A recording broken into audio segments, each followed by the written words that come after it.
Red सी में Houthis अब एक अनडिफिटेड फोर्स बन चुका है। यहाँ अब इन्हें दुनिया की कोई ताकत रोक नहीं पाएगा। इन्होंने अकेले रेड सी में अमेरिका और यूरोप को हरा दिया है, क्योंकि अमेरिका ना तो इसराइल पर होने वाले हूतीस के अटैक्स को रोक पा रहा है और ना ही खुद पर होने वाले अटैक्स को। Houthi military spokesperson Yahya Sari said that the Iran-backed group targeted the American aircraft carrier USS Harry Truman in the Red Sea. ये सब चीज़ें तब हो रही है जब अमेरिकन वॉरशिप और एयरक्राफ्ट कैरियर्स ऑलरेडी हूतीस के हमलों को रोकने के लिए रेड सी में मौजूद है। अब तक हूतीस ने अमेरिका के 12 से भी ज़्यादा MQ-9 रीपर ड्रोन्स को सक्सेसफुली इंटरसेप्ट किया है। ये कोई मामूली ड्रोन्स नहीं थे, बल्कि ये काफ़ी एडवांस और कॉस्टली ड्रोन था। इस एक ड्रोन की कॉस्ट करीब $32 मिलियन आती है। और सिर्फ ड्रोन ही नहीं, बल्कि हूतीस ने अमेरिकन नेवी के एक F-18 फाइटर जेट को भी रेड सी में मार गिराया है। आज के इस वीडियो में हम हूतीस की बढ़ती हुई ताकत और रेड सी क्राइसिस की वजह से ग्लोबल ट्रेड पर पड़ने वाले इम्पैक्ट पर बात करेंगे। साथ ही रेड सी में अमेरिका और यूरोप के फेलियर को भी डिस्कस करेंगे। और लास्ट में हम ये देखेंगे कि कैसे मिडिल ईस्ट और उस रीजन के कुछ कंट्रीज़ अगर हूतीस के नक्शे कदम पर चले तो गाजा में सिर्फ 1 से 2 महीनों के अंदर सीज़ फायर हो सकती है। तो चलिए आज के इस वीडियो में इन सभी चीज़ों को एक एक करके समझते हैं।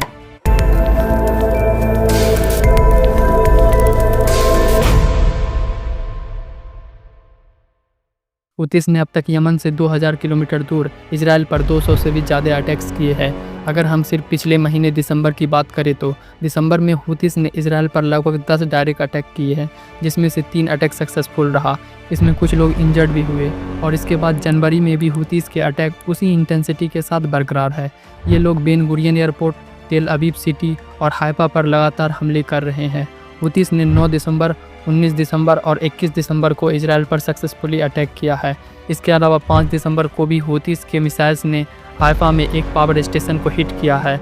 ऐसा हूतीस के स्पोक पर्सन यहिया सारी का कहना है, जबकि इजराइल ने 5 दिसंबर वाले अटैक से डिनाई किया है। हूतीस के इन हमलों को रोकने के लिए इजराइल ने सारी कोशिशें करके देख ली है। इसने खुद यमन पर एयर स्ट्राइक्स किया, US और UK से यमन पर एयर स्ट्राइक्स करवा कर देख ली, लेकिन जब हूतीस फिर भी नहीं रुके तो इन्होंने यमन के खिलाफ सिक्योरिटी काउंसिल की अर्जेंट मीटिंग तक बुलवाया और यमन के लीडरशिप को टारगेट करने की धमकी भी देने लगा, जिस तरह इन लोगों ने लेबनान में हिजबुल्लाह और हमास के लीडर्स को असैसिनेट किया था। लेकिन हूतीस इनके किसी भी अटैक्स और एग्रेशन से डरे बिना अपनी बात पर कायम है। हूतीस के स्पोक पर्सन यहिया सारी ने कहा है कि जब तक गाजा में सीज़ फायर नहीं हो जाती और पूरे गाजा से इजरायली ब्लॉकेड को ख़त्म नहीं कर दिया जाता, तब तक हम इजराइल पर ऐसे ही अटैक्स करते रहेंगे। हूतीस को ईरान और रसिया ने मिलकर रेड सी के रीजन में इतना स्ट्रॉन्ग बना दिया है कि ये यमन से इतनी दूर 2000 किलोमीटर तक बड़े ही आसानी से पिन पॉइंट एक्यूरेसी के साथ अटैक्स कर पा रहे हैं। इनके मिसाइल्स और ड्रोन्स को रोकने के लिए रेड सी में अमेरिकन और ब्रिटिश नेवी खड़ी है। और अगर ये वहाँ से भी निकल गए तो फिर अरब कंट्रीज़ के एयर स्पेस में इसे इंटरसेप्ट किया जा सकता है। और अगर ये मिसाइल्स यहाँ से भी निकल गई तो इजराइल का multi layer air defence system इन्हें इंटरसेप्ट करने को तैयार होता है। लेकिन फिर भी ये मिसाइल्स जाकर इजराइल में टारगेट्स को हिट कर पा रहा है।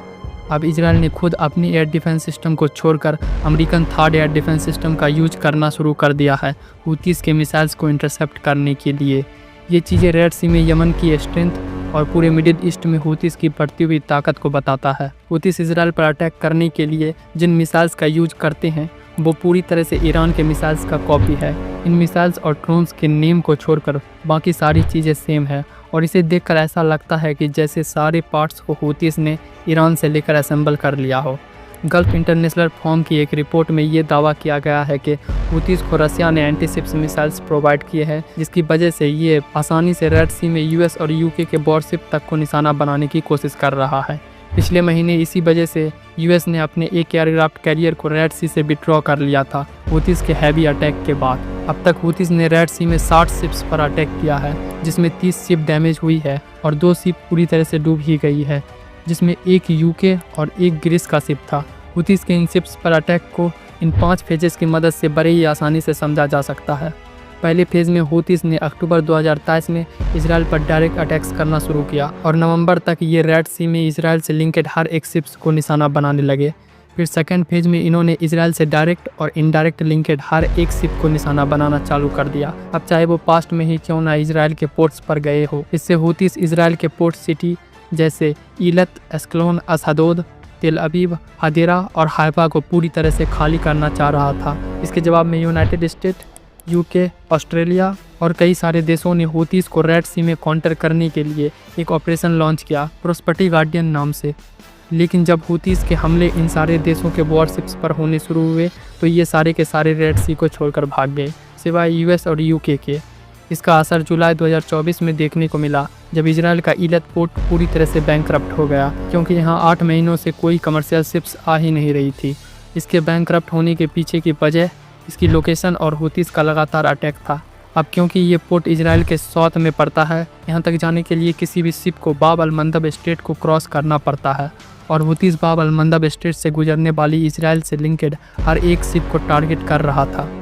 इसके बाद हूतीस ने अपने थर्ड फेज़ का अटैक जनवरी 2024 में शुरू किया, जब ये ज़्यादातर यूएस और यूके के शिप्स को टारगेट करने लगे। लेकिन फिर एक बार यूरोपियन यूनियन के 10 कंट्रीज़ ने मिलकर हूतीस के खिलाफ फरवरी 2024 में एक न्यू ऑपरेशन लॉन्च किया, ऑपरेशन स्पाइड्स नाम से। लेकिन हूतीस के अटैक के सामने ये कंट्रीज़ भी सर्वाइव नहीं कर पाए। सबसे पहले जनवरी ने अपने फ्रीगेट को रेड सी से विड्रॉ कर लिया, और फिर फ्रांस ने भी रेड सी से खुद को विड्रॉ कर लिया, जिसके बाद सारी कंट्रीज रेड सी को छोड़कर भाग चुकी थी। फिर चौथे और पांचवें फेज़ में हूतीस ने डायरेक्ट इजराइल की सिटीज़ को टारगेट करना शुरू कर दिया, और कई सक्सेसफुली ऑपरेशंस इजराइल के खिलाफ अंजाम भी दिए, और अब तक ये इजराइल के अंदर डायरेक्ट अटैक्स कर ही रहे हैं। इन सारे यूरोपियन कंट्रीज़ का यमन में हूतीस के खिलाफ अपने वॉरशिप्स को भेजने का एक ही मकसद था, वो था रेड सी में कमर्शियल वेसल्स की सिक्योरिटी को इंश्योर करना, क्योंकि हूतीस के अटैक्स की वजह से ग्लोबल ट्रेड पर बहुत बड़ा इम्पैक्ट पड़ा है। स्विच कैनाल का ट्रैफिक 50% तक गिर गई है। ये ग्राफ ये बताता है कि 2023 के एंड तक 7 दिनों में लगभग 5 million metric tonne goods Suez canal के थ्रू पास होता था, जो अब बस 2 मिलियन मेट्रिक टन रह गया है। इसकी वजह से यूरोपियन कमर्शियल शिप्स का रूट भी काफ़ी ज़्यादा लंबा हो चुका है। जहां पहले इन्हें स्टेट ऑफ जिब्राल्टर से स्टेट ऑफ मलक्का तक पहुंचने में 19 दिन लगा करते थे, वो अब 31 दिन हो चुका है। कहीं कहीं तो ये 8 दिन वाली ट्रेड रूट को पूरा करने में 30 दिन लग जा रहा है, जिसकी वजह से शिपिंग कॉस्ट और गुड्स कॉस्ट काफ़ी इंक्रीज हो चुके हैं। सप्लाई चेन पूरी तरह से डिस्क्रप्ट हो चुका है। इन्हीं सारी चीज़ों की वजह से पूरा यूरोप और यूएस रेड सी में हूतीस के खिलाफ 2 बार ग्रुप बनाकर उतरे, लेकिन हूतीस ने इन्हें दोनों बार मार मार कर भगा दिया। लेकिन यूएस और यूके अब भी रेड सी में मौजूद है। इस सारे कॉन्फ्लिक्ट में यूएस नेवी का बिल्कुल मजाक बन चुका है। इनके $32 मिलियन के 12 रीपर ड्रोन्स को हूतीस ने अपने $1000 से भी कम के इंटरसेप्टर मिसाइल से मार गिराया है।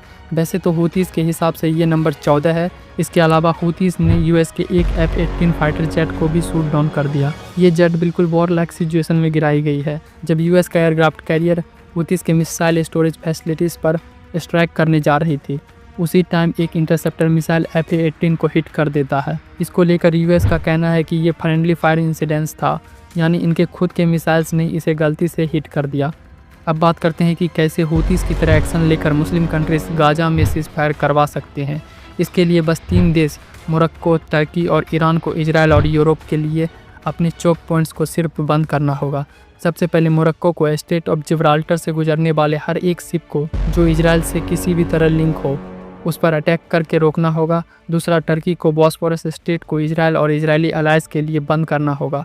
और यहाँ इजराइल को रोकने के लिए इन दोनों कंट्रीज़ के पास रिसोर्सेस भी हूतीस से कई गुना ज़्यादा है। इन्हें इजराइल के शिप्स को आइडेंटिफाई करने में भी कोई प्रॉब्लम नहीं आएगी, क्योंकि इनके पास अपना सैटेलाइट भी है, एक अच्छी खासी नेवल फोर्स है, जिसकी वजह से इनके ऊपर यूएस उतनी आसानी से एयर स्ट्राइक्स भी नहीं कर पाएगा। तीसरा, ईरान को पर्शियन गल्फ के अंदर स्टेट ऑफ हार्मोज को पूरी तरह से बंद करना होगा। इससे पूरी दुनिया को सप्लाई किए जाने वाला 25% ऑयल एक झटके में रुक जाएगा। ज़्यादातर OPEC countries strait of Gibraltar, Bab el Mandeb strait और स्टेट ऑफ हार्मोज के लूप में फंसकर कहीं भी ऑयल और गैस को सप्लाई नहीं कर पाएगा, और पूरी दुनिया का 80% ऑयल इन्हीं ओपेक कंट्रीज़ के पास है। इसके बाद यूरोप और अमेरिका के लिए 2 ही ऑप्शन बचेगा, पहला कि वो रसिया से तेल खरीदे और दूसरा वेनेजुएला से। लेकिन इन दोनों कंट्रीज़ पर भी इन्होंने खुद ही सैंक्शंस लगा रखे हैं। अब ये चीज़ें इतनी आसानी से भी नहीं हो पाएगी। इसके लिए मोरक्को और टर्की को यूएस के सैंक्शंस का सामना करना पड़ेगा। उस टाइम इन्हें पूरे ओआईसी मेंबर कंट्रीज़ के पॉलिटिकल सपोर्ट की ज़रूरत पड़ेगी। ऐसा करने से बचे हुए बाकी के इजरायली पोर्ट्स भी पूरी तरह से बैंकरप्ट हो जाएगा। इसके बाद अगर यूएन में सीज फायर को लेकर कोई प्रस्ताव लाया जाता है तो उसे यूएसए भी अपोज नहीं कर पाएगा, क्योंकि यूएस पर पूरा यूरोप और मिडिल ईस्ट का प्रेशर होगा। इस रिपोर्ट में बस इतना ही। अगर आपको वीडियो अच्छा लगा हो तो वीडियो को लाइक करके चैनल को सब्सक्राइब कर दें। बाकी मिलते हैं नेक्स्ट वीडियो में किसी इंटरेस्टिंग टॉपिक के साथ।